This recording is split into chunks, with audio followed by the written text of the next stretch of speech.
Welcome to the Plato Paradigm, a paradigm shift in reading Plato's dialogues. Episode 43, Euthyphro 6, D to E. Socrates is now doing in this dialogue what he does in some other dialogues as well, which is to treat his interlocutor as an expert on a subject in order to get them to give him a definition of the main concept. In this example, Euthyphro is being treated as the expert on all things holy, and Socrates wants him to explain what to hosion is, the holy, the idea which is in all things holy, without which those things would not be holy. Socrates is doing this not because he doesn't know what to hosion is, but precisely because his interlocutor doesn't know, but thinks he does know. When I say that Socrates does know what the concept is, this is only because I have analyzed this dialogue and many other dialogues, and any pretension of ignorance on the part of Socrates is simply a debating technique to get the other side to explain to him, which they fail spectacularly to do, which with ordinary humans would be a preliminary stage before they would be prepared to reconsider and think about the issues and possibly come to some new conclusions. The problem in a dialogue is that the models talking will never change. I say problem, but that's only in the dialogue. The people who really need to change are the readers, and for Plato to help them change, he provides them with models which don't change. If the models did change, it would be very confusing, we wouldn't know what was going on, and we wouldn't learn very much. The extreme knowledge of mythology which Euthyphro seems to have, and I suspect the model of Socrates in this dialogue also has, is precisely because they are degmata of paradigmata of aspects of to hosion. So it looks as though mythology is part of to hosion, and this mythology is brought to life in the degmata which we have in the dialogue. The difference between Euthyphro and Socrates is that Euthyphro believes the mythology to be true. The gods really act in this way, while Socrates doesn't believe in this. And this is where to hosion becomes a bit complicated. On the one side, there's a belief in mythology. On the other hand, there's a belief in something else, which we haven't yet really talked about. Now that Euthyphro's belief and expertise in the whole of mythology has been established, there's no more need to talk about mythology, and Socrates returns to the subject of the holy, to hosion, and he drops the whole subject of mythology, as we saw at the end of the last episode, by saying we'll talk about that at another time. But now say more clearly what I asked just now.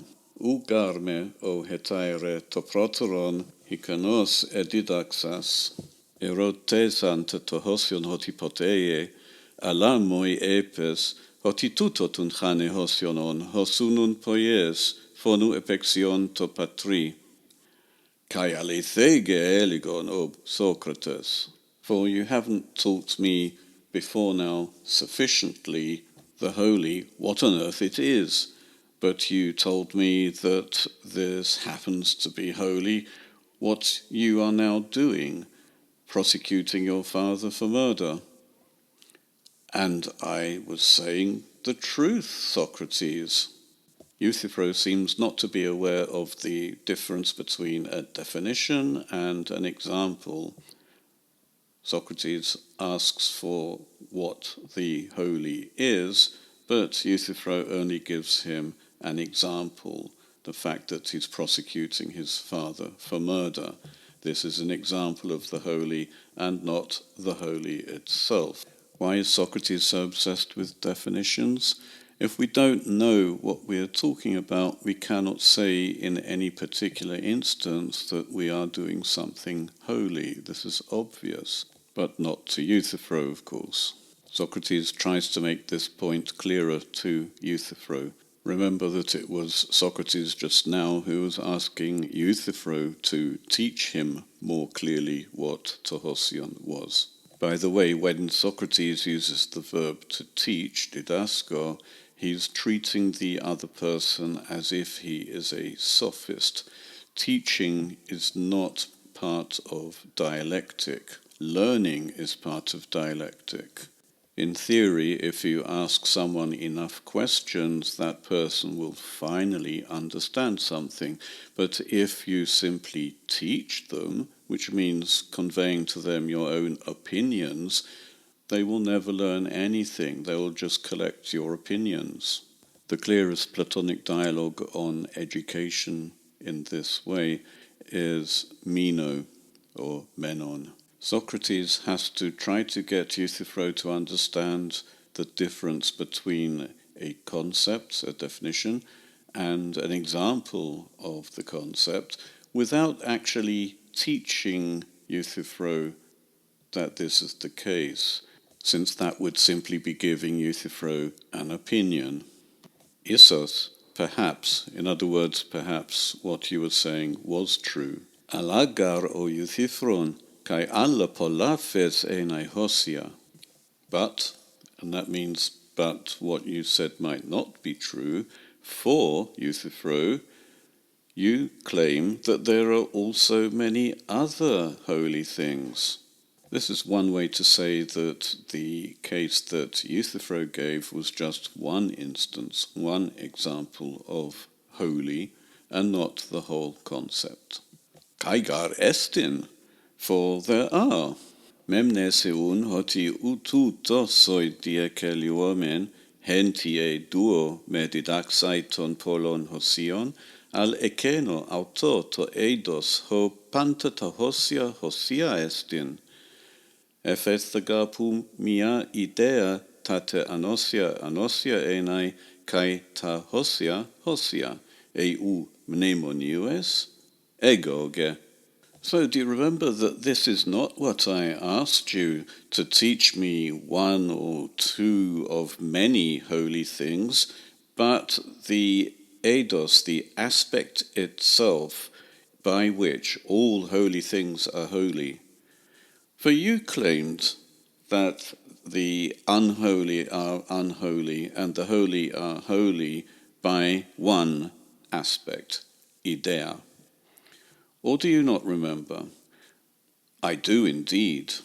If Euthyphro had claimed that all the holy things were holy because of one aspect, we wouldn't be having this particular part of the conversation where Socrates is trying to get Euthyphro to mention in some way the one thing common to all holy things, which is what we're talking about, that the aspect is what is common to all of them.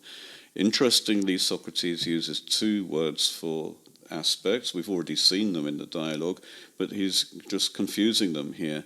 There's idea and there's eidos. Idea is the general aspect of something, and the eidos is a particular aspect. We were talking about the idea furniture and the eidos chair, the eidos table. The general aspect, for example, furniture, is fully realized if all of the specific aspects are mentioned.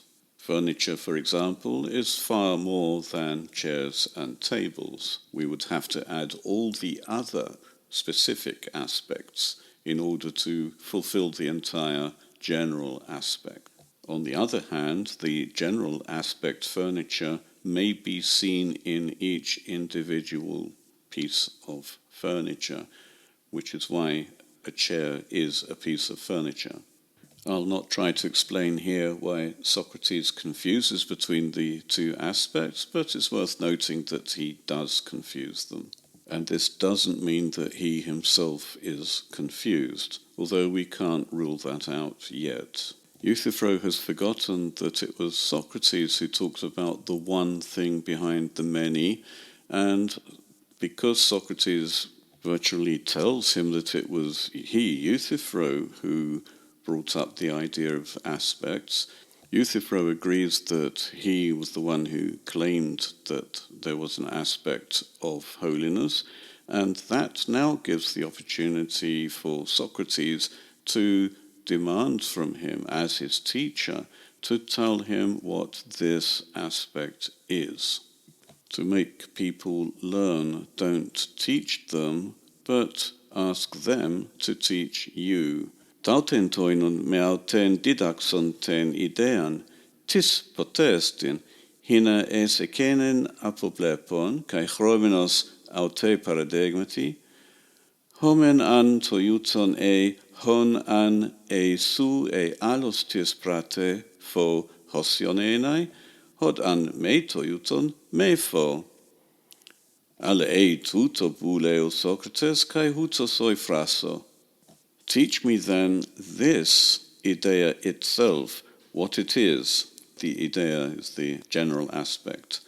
So that by looking at that and using it as a paradigma, whenever you or anyone else does some such thing, I may say that it is holy, or if it's not like this sort of thing, I would deny that it is something holy.